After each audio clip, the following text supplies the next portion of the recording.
A sístole, né, é um processo mais yang, né, porque ele joga o sangue, então é um movimento mais yang, exatamente, yang. E a diástole é um processo mais yin, porque ele recebe o sangue, certo? É por isso que quando a gente fala, quando as duas elas aproximam, que é muito perigoso, porque essa diferença, prestem bem atenção aqui também, é, mais uma vez entra o yin e o yang. Essa diferença de yang, de yin mais calma, ela precisa existir para que exista o equilíbrio. Então é por isso que quando essas duas pressões, na verdade, elas se aproximam, certo? É por isso que é perigoso. Essa diferença, ela precisa existir. Quando a pessoa, por exemplo, ela está com a pressão, sei lá, 10/15, né, que elas já estão bem próximas, a mínima ficou perto da máxima. O yang, gente, ele tem que ser mais forte. Primeiro o yang manda e depois o yin recebe. E se existir um processo, por exemplo, em que o yin ele está recebendo mais do que o yang ele está enviando, o paciente ele pode ter até mesmo um prolapso cardíaco. Por quê? Porque está enchendo muito, muito rápido, na verdade, está enchendo muito rápido antes de que seja enviado para o corpo. Então, gente, a hipertensão é realmente muito perigosa. Por isso que é importante que vocês, como terapeuta, estejam sempre atentos aos sinais e aos sintomas, porque vocês podem salvar vidas literalmente com isso, tá bom? A gente, a gente consegue, isso que é muito legal da medicina chinesa, né? A gente consegue colocar explicações tanto fisiológicas, né, quanto fisiológicas, fisiopatológicas, o nosso corpo, tudo trazer assim para essa explicação, mas eu sempre gosto de misturar, porque precisa ficar um pouco claro também. Talvez muitas pessoas já tenham conhecimento, então quando eu mostro isso, como é a explicação da medicina chinesa, a lógica fica melhor e vocês aprendem melhor, certo? Vocês não vão memorizar, vocês vão entender, e isso é muito importante.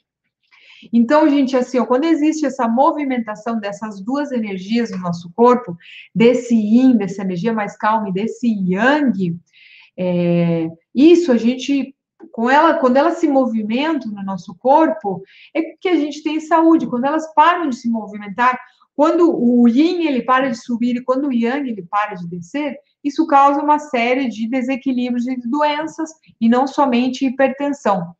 E assim, uma coisa que eu queria falar também, falando um pouco de sal, o sal, logicamente, já ficou claro, não é o único culpado da hipertensão. Mas, quando a pessoa, ela tem um aumento de volume no sangue, né? Um aumento de volume no sangue. E esse aumento de volume, né, de líquidos, quem faz muito isso é o sal de mesa, o sal comum, certo? Porque ele faz com que o organismo ele retenha líquidos.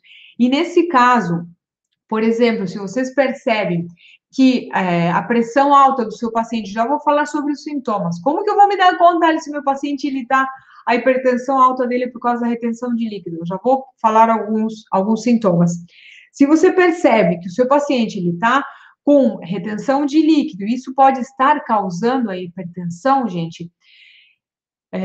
Eu vou passar o protocolo agora, tá? Então vamos lá. Quais são os sintomas? Vou passar agora melhor, senão para não me estender muito. O seu paciente ele vai ter.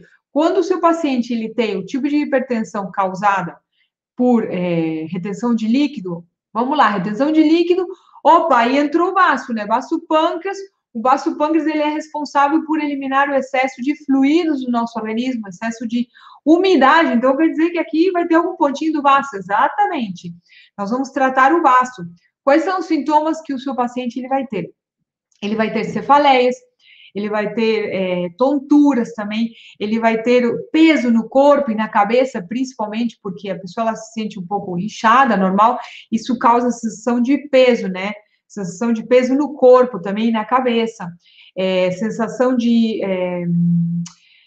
pressão torácica também, alterações no apetite também, por quê? Porque o vaso pâncreas ele tem relação com o nosso sistema digestivo, então ele vai ter qualquer alteração ali no apetite também é um sinal, um sintoma.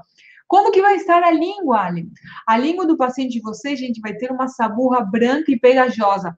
Sabe quando a língua... Eu já tive a deficiência energética no vaso e volta e meia, às vezes eu também tenho lá, pum, pum, os pontinhos. A saburra, ela vai estar grossa e branca, assim, meio pegajosa, sabe?